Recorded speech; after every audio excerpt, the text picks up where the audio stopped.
Today on the Morning Edition, a busy weekend on the hilltop with events going on Saturday and Sunday. We'll bring you all those highlights. Plus, Easter came with all sorts of different things to do, one of which, swim with the eggs and collect as many as you can while swimming. A fun twist on a classic idea.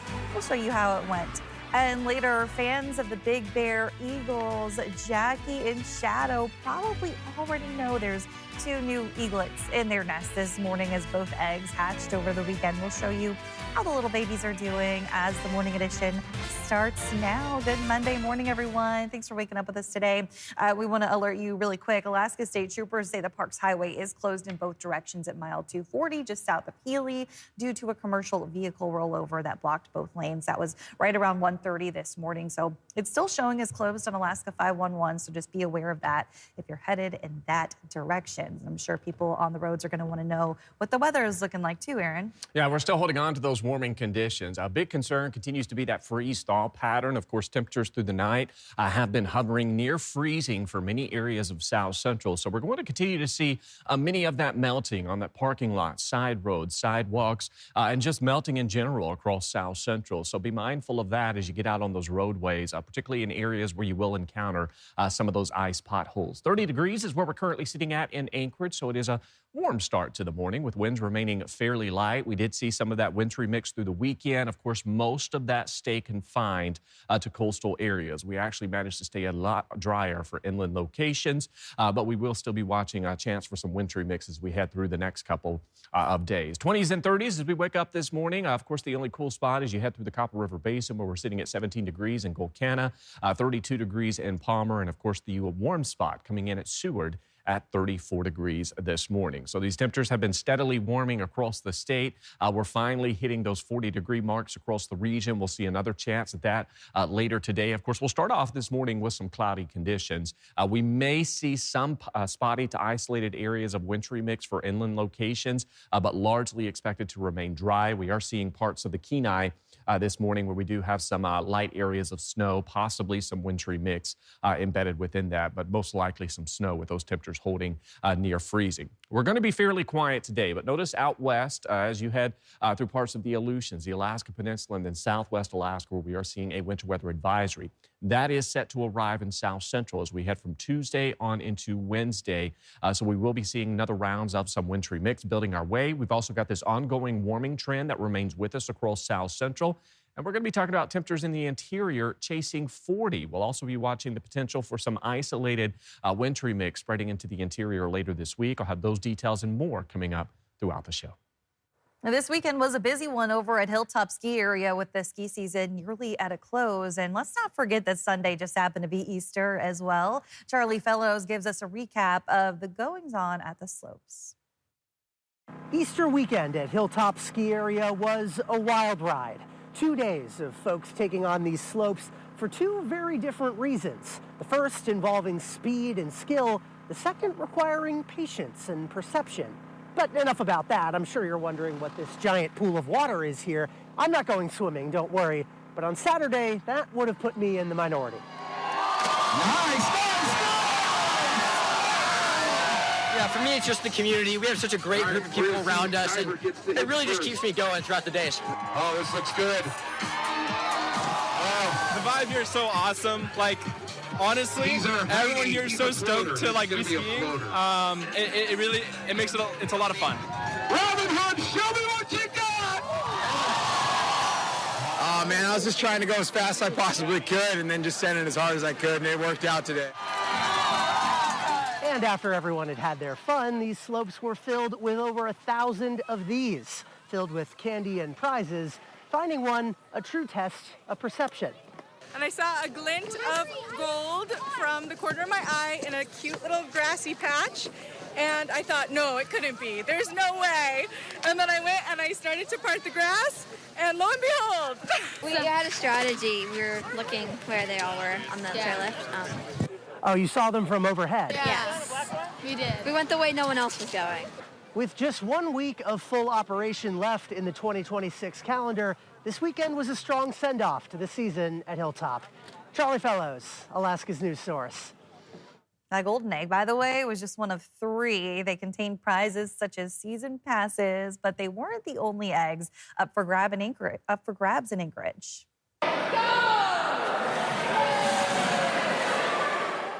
Over at the YMCA on Saturday, families had the chance for some submerged Easter fun. The YMCA held its first Easter egg swim. It consisted of throwing 1,500 Easter eggs into the pool at once so that the kids could swim to collect them. Amazing, yeah. Chaos, but controlled chaos, and so good chaos is good. It was great. It was overwhelmingly positive. The numbers that we saw was just crazy. And then it seemed that everyone having a good time and loved the prizes and was very excited to swim with some Easter eggs. All of the Easter eggs flowed and were filled with prizes, plus they could be exchanged for candy. Pretty cool. Well, if you've been driving around Anchorage lately, you may have noticed a bit of moisture on the roads. And yeah, that may be a bit of an understatement, but it's a perfect sequence of conditions. Record amounts of snowfall in January covered Anchorage in snow, and combine that with a colder than average winter, and you get massive snowbanks unable to thaw away. Until this week, as strong sunlight and above freezing temperatures kicked the melting process into gear. The city of Anchorage says flooding in intersections is currently its main concern. Up in Eagle River, neighborhoods like this one have found themselves just inundated. It usually gets like this every year, but I've never seen it this bad. This is literally like a full-on lake in front of our house. It's just getting worse by the day because the snow is melting even more. When you have like small children and they just want to go in it and then they fall in it, it doesn't make it fun. Anchorage and Eagle River both have hotlines to call if your neighborhood drain is backed up or your street has potholes. We have more info on our website, and we'll continue to cover street maintenance efforts around town as the snow continues to melt. A grad student at UAF is helping with an Alaska Earthquake Center project. It's aimed at developing a new method for better locating offshore earthquakes, which could be integrated into a future earthquake early warning system in Alaska. This is an issue that is pretty not just unique to Alaska, but it is unique in terms of the United States. A lot of other places in the U.S. don't have as many very large earthquakes that are coming from offshore sources like Alaska does. Kate Quigley, from whom you just heard, says the state's push to establish an earthquake early warning system motivated the project, which is funded through a USGS award. Earthquake early warning systems are not prediction, but instead send out an alert when a quake starts. The amount of warning you could get depends on how close you are to the epicenter. The new project uses data from 2 seismic arrays that were installed in Kodiak and Homer in September and removed in November. Seismic arrays are basically just using a bunch of closely spaced seismometers. So instead of like having one seismometer every 20 to 50 kilometers like we do in our current system, this would just be basically a set of seismometers that are, say, like less than 2 kilometers apart. This is what one of those seismometers look like. Basically just looks like a big can of beans. The idea is that more seismometers oriented in different ways can better pinpoint an earthquake's location and depth. Quigley said he hopes to have the final results in the next 6 to 12 months. On our website, you can find more details on the project, including how it may help scientists avoid creating mistrust. There's also details on the effort to develop earthquake early warning in Alaska. And up on the North Slope, the Unified Command Response Team says all parts of the oil drilling rig known as the Beast that toppled over on the North Slope in late January have been removed from the site where it fell. They say it will be cleaned and recycled. This moves the response process into the third and final phase, which involves final cleanup, mitigation, and remediation. A third party is investigating what happened. We have more information about the cleanup process on our website. One area of J-Bear could see more than double the number of rounds fired than what has been fired annually. The base says this comes as a decision has been made regarding the proposed mortar and artillery training area's environmental impact statement. That decision authorizes some changes to meet current Army training doctrine. All season indirect live fire training at the Eagle River Flats impact area will be reinstated. The base will be allowed to use 155 155mm artillery, and the Eagle River Flats impact area will be expanded by more than 500 acres. A statement from the base about the change states, as a result of these changes, the maximum number of rounds fired into the impact area is expected to increase from an estimated 7,087 to over 15,270 annually. Also part of the decision, the base will put protective measures in place to avoid or reduce impact to local resources. They say that includes the Cook Inlet beluga whale. Still months away from solstice, people are getting ready for the midnight sun run in Fairbanks, and it's not just locals. Around 800 people have already signed up for the race, which includes participants from 35 states and 4 countries. While there are no changes planned to the race itself, the large volume of snow accumulated this winter has delayed the Couch to 10K training program for the race. That program is going to start this year, April 20th, a little bit later than usual because of all that snow. I think we'll still be in snow and slush and puddles, but we're starting April 20th. And then we'll go right up until the week before race week.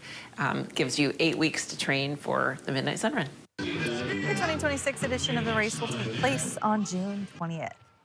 Still ahead today on the morning edition, a petition in Fairbanks is trying to put the idea of changing the election month for local elections on the ballot for voters to decide.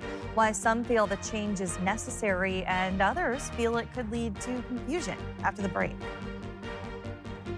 Temperatures continue to warm across the state as we climb into the 40s across South Central this week. I'll have more on that and more chances for wintry mix coming up. But first at sunset, our sunrise, 7:06 in Anchorage, 6:10 in Juneau.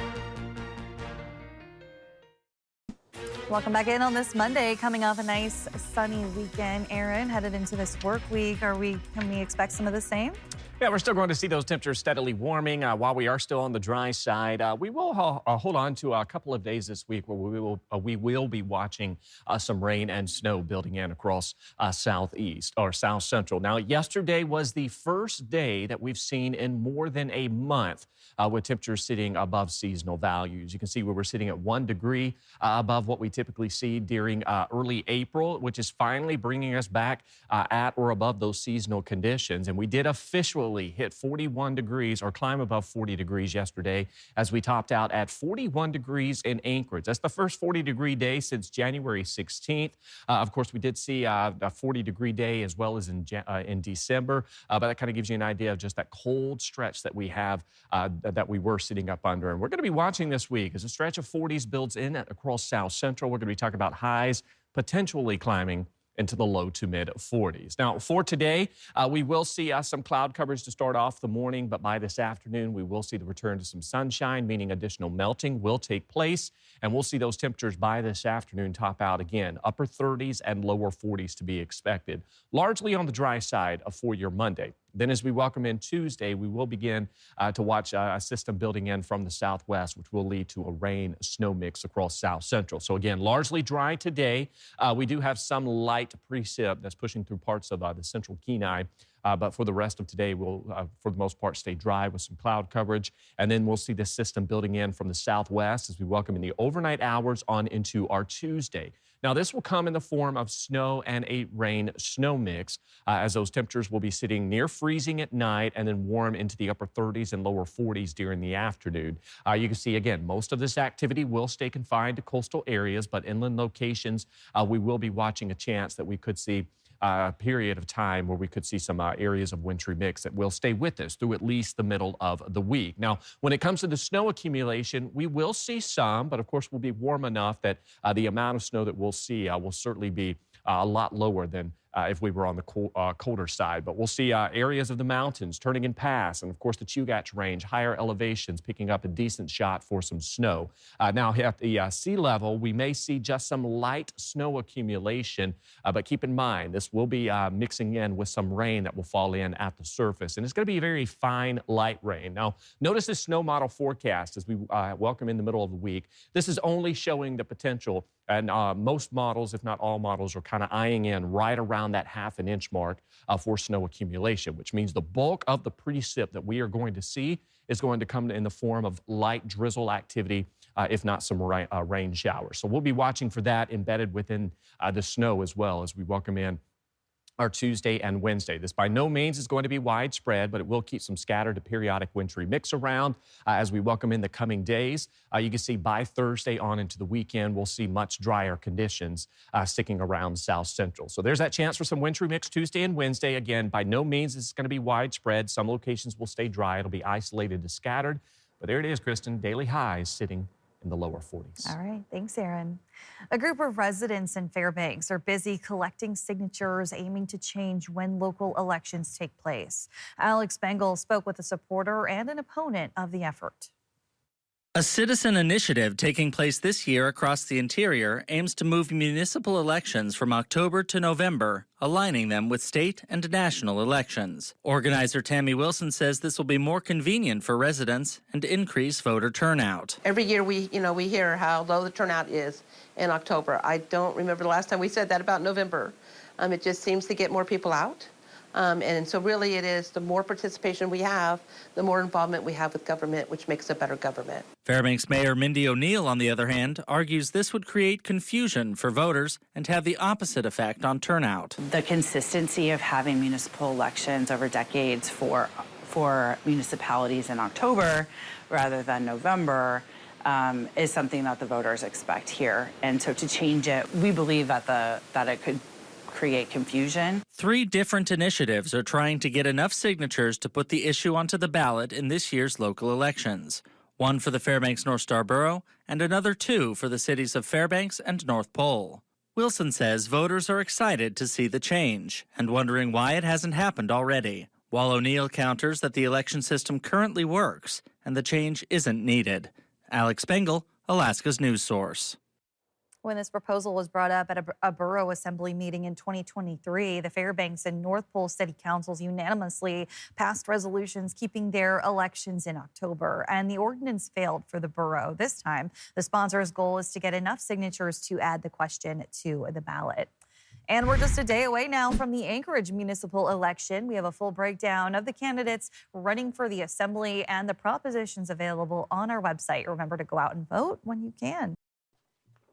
Thanks for listening to our podcast. Click subscribe so you can get the latest podcasts from Alaska's news source automatically. And stay up to date with breaking news and in-depth reporting. Available for free 24/7 with the Alaska's news source app.